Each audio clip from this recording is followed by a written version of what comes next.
I went bankrupt, but when my brother refused to help, I made his life a living hell. What do you do when the person you trust the most turns their back on you? That question has been running through my head over and over, especially since it's about my own brother, Oliver. Even now, I can't wrap my head around the fact that he refused to help me at the one time I truly needed him. To make sense of how I got to this point, let me rewind a bit. Back in 2010, I started a small construction business in Lincoln, Nebraska. I was 28, full of ambition, with big dreams. My business wasn't raking in piles of cash, but it kept me, my wife Sophia, and our newborn son afloat. Those first few years were tough, but I didn't care. I'd work late nights to get projects done on time, running on 4 or 5 hours of sleep most days, then getting up early for meetings with clients and contractors. Things started looking up in 2015. I landed my first big contract to build a small office center downtown. It was a game changer. I finally had enough money to invest in new equipment and hire a team. Sophia and I even started putting some money aside, dreaming about a new house or saving for our son's college fund. For once, things felt stable, even hopeful. But then, everything started falling apart. At first, it was little setbacks here and there, but by 2020, when the pandemic hit, my entire business took a nosedive. I lost 3 major contracts in just 2 months. It was a nightmare. I was left with equipment payments I couldn't cover, plus loans I'd been using to try and keep the business afloat. By late 2021, I had 0 savings left. I was taking on tiny repair jobs just to make it through the month. But it was barely enough to keep food on the table. So, with nowhere else to turn, I finally went to the one person I thought I could rely on, my brother, Oliver. Oliver's always been the successful one in the family. He's 38 now and has his own real estate investment company. Sure, we weren't super close, but every time we'd see each other at family events, he'd be giving me business advice and telling me he believed I could make something of myself. So, I thought, why not? Maybe he'd actually be willing to lend a hand. I went to meet him at his office in the heart of downtown. Fancy, high-rise kind of place, the kind I'd never dream of affording. I walked in, still holding on to some hope that he'd understand what I was going through and help me out. I wasn't asking for a handout. Just a short-term loan, or even some connections that could get me a few solid projects to dig my way out of debt. But instead, he just looked at me like I was a waste of his time. And then he hit me with, "Max, you've got to understand something, in this world, it's every man for himself. You've always been a dreamer, but business is about hard decisions, not emotions. Your problem, not mine." I'll never forget the way he looked at me. Like I was beneath him, like I'd somehow failed him just by asking for help. Walking out of his office, I felt this incredible mix of shame, anger, and disbelief. He was my brother, and he turned his back on me when I had nothing left. I didn't know what I'd do next, but one thing was certain, I'd remember that moment for the rest of my life. Reddit comments TrueHeart89 Man, my heart breaks for you. How could your own brother act like that? Hang in there, Max. Silverlining this hit close to home. I went through something similar with my own family. Thanks for sharing, Max. You're not alone. Stay strong, don't give up, Max. Your family still needs you. Keep pushing forward. Ironwill87 This is painful to read. A lot of us know what it feels like to have family let us down when we need them most. I'm rooting for you, man. So there I was, standing in my brother Oliver's sleek, polished office, practically begging him for help. I'd gone through every option I could think of before asking him. And I was ready to put aside any pride I had left, just to pull myself out of the financial black hole I'd fallen into. But instead of even a hint of empathy, he looked at me with a kind of amused contempt, like I was some lost cause who'd ended up there by choice. Max, you've got to learn to take responsibility for your own failures, he told me, folding his arms like he was handing down a lesson. Just because we're brothers doesn't mean I owe you anything." Hearing those words nearly broke me. I was desperate, practically drowning in debt, and here was my brother, the same guy I'd gone out of my way to support whenever he needed it, basically laughing in my face. And the worst part? He had the resources to help. Just a small loan, or even a little networking to connect me with a decent project, would have made all the difference. When he started talking about how some people are just too soft to make it in business, I knew he wasn't just declining to help, he was judging me. I could see it in his eyes. To him, I was weak. A failure. I left his office feeling like I'd been slapped in the face. On the drive home, my mind was racing, but I couldn't shake the image of Oliver's smug face, or the words, "You got yourself into this," ringing in my ears. It was like he was blaming me for the pandemic, for every market crash, for every job that fell through my hands when the economy tanked. He couldn't even understand what that level of stress felt like. He had no idea what it was like to stare down bills piling up, with no idea how you're going to pay them and a family depending on you. When I got home, I tried to shake it off, but Sophia could see the defeat on my face. I didn't have to say anything for her to understand. She just put her arms around me and said, "We'll get through this, Max." "We always do." She looked calm, but I could tell she was worried, maybe more than she let on. And in that moment, I felt my failure even more deeply. Not only had I let myself down, but I'd put my family at risk too. Laying awake that night, anger started boiling up in me. Here I was, at rock bottom, and my own brother, who I'd looked up to, who I thought would have my back, just left me there. It hurt, but it also made me realize something: if he wanted to see me as a failure, then fine. But he'd also realized that I wasn't someone he could just brush aside. I started feeling this deep need to prove him wrong, to show him that his success didn't give him the right to trample over me. I didn't know how or when, but I knew I couldn't just let him walk away unscathed. Still, I kept that anger bottled up inside. At least for now. Reddit comments: Jesse from Tampa, "Wow, can't believe a brother could be that cold. Money really changes people, huh? Hang in there, Max. North Joe, you don't deserve that, man. I can't even imagine the frustration. Whatever you do, don't let him break your spirit. Sarah_Midwest, I feel for you. Family should have your back when things get rough. Hope you find a way to come out stronger from all this.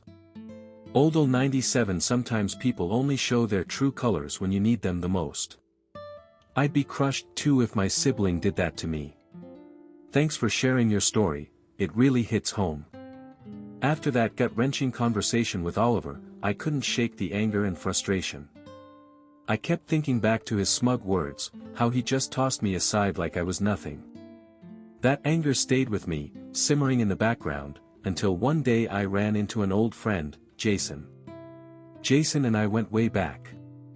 We'd met years ago at a construction expo in Denver, and he'd also started his own small business around the same time as mine. But like me, Jason hit a rough patch a couple of years ago and ended up losing everything. I remember he tried to keep things going, but he eventually had to close down. Now he was just getting by, working odd jobs, trying to keep his family afloat. He understood what I was going through better than anyone. We caught up over coffee at this small diner on 14th Street. As I told him everything that had happened, including Oliver's complete lack of empathy, Jason listened quietly. When I finished, he leaned forward and said, "Max, if he's willing to kick you when you're down, maybe it's time you turn the tables." I wasn't expecting that. Part of me was still hoping I could just move on, but another part, the part that remembered Oliver's sneer and his cold words, knew that maybe Jason was right. Jason and I met up a few more times, and eventually, we started brainstorming.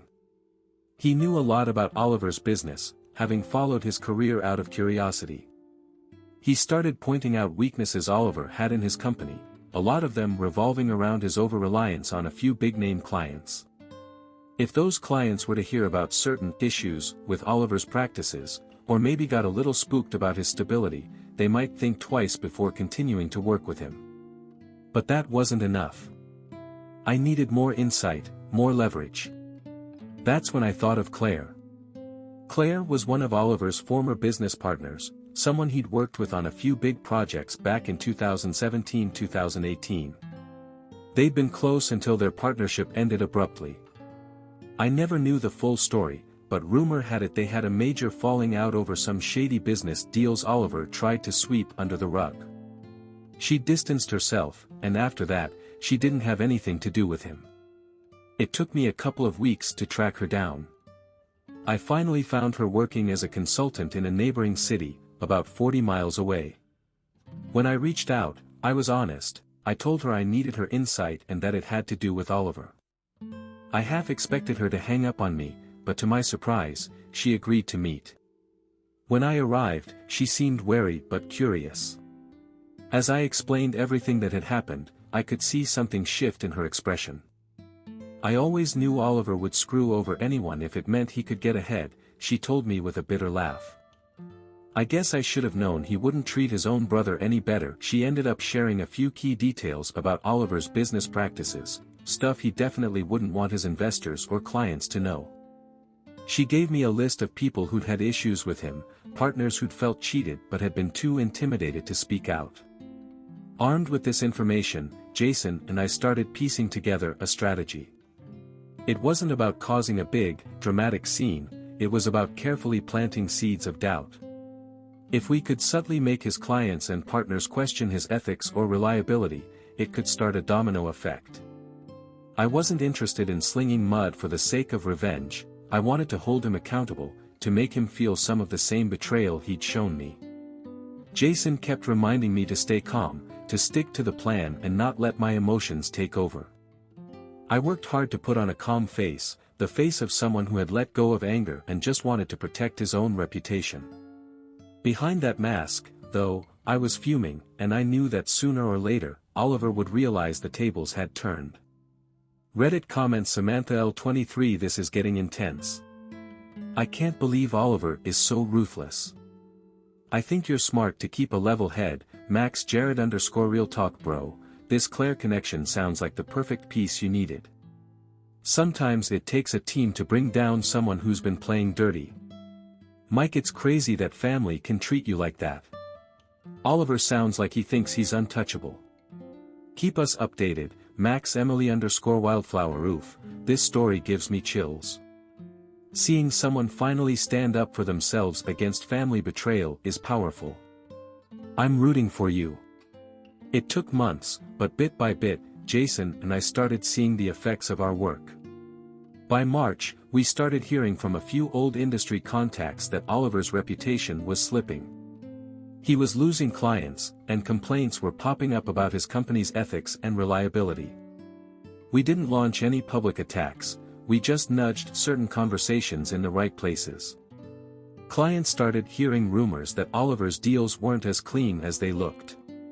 Investors started pulling back, subtly at first, just enough to make a noticeable dent in his usual cash flow. By mid-May, things had escalated. Jason found out that two of Oliver's biggest clients were quietly looking at other options, something that would have been unthinkable a year ago. Every time I heard another small piece of fallout, it felt like reclaiming a little bit of the dignity he tried to strip from me. Then, in June, I got the message that I never expected to see.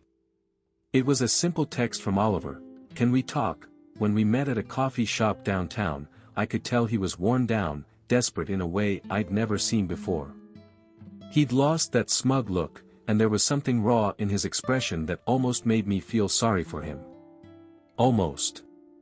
He admitted he was having issues with his business and asked if there was any chance I could help him out, maybe connect him to a few contacts, or help him polish up his image in the local market. I let him talk, but I kept my expression calm, making sure I didn't show a hint of the satisfaction bubbling up inside me. When he was done, I looked him in the eye and said, "Funny. That's exactly what I asked you for when I needed help. And you told me it wasn't your problem." He stared at me, shocked, like he hadn't expected me to throw his own words back in his face. But I wasn't finished. I told him that if he truly wanted to save what was left of his business, he'd have to make some big changes. I suggested he sell off part of his company to cover his losses and step away from the rest. He could start fresh if he was willing to learn from his mistakes, but it was clear he couldn't keep running things the way he had been. I knew this would be a blow to his ego, but I wanted him to realize that sometimes you have to accept your own limits and make sacrifices, even if it means taking a step back. For the first time in years, I felt like I'd finally evened the scales between us. I walked away from that meeting feeling a weight lift off my shoulders, knowing I'd gotten my closure. I didn't destroy him, but I made him feel the sting of rejection, the vulnerability of needing help and finding no one there. Call to action: family isn't always the support system we expect it to be. Sometimes, they're the ones who hurt us the most. Has anyone here ever had to face betrayal from someone close? I'd love to hear your stories and thoughts on how you dealt with it, and how it shaped who you are. Reddit comments Brooke_in LA. Wow, what a powerful ending. Family really can cut the deepest sometimes. I hope Oliver learned his lesson. Ryan_J_1975. That's the best way to deal with someone like that. You didn't sink to his level, but you made sure he understood the impact of his actions. Bravo, Max. Just another Lisa. I can relate to this so much. I went through something similar with my own sibling. It takes a lot to finally stand up for yourself. Thanks for sharing. Mike from Philly. Man, what a journey. I think a lot of people here understand the pain of family betrayal. I appreciate how you handled it. Respect.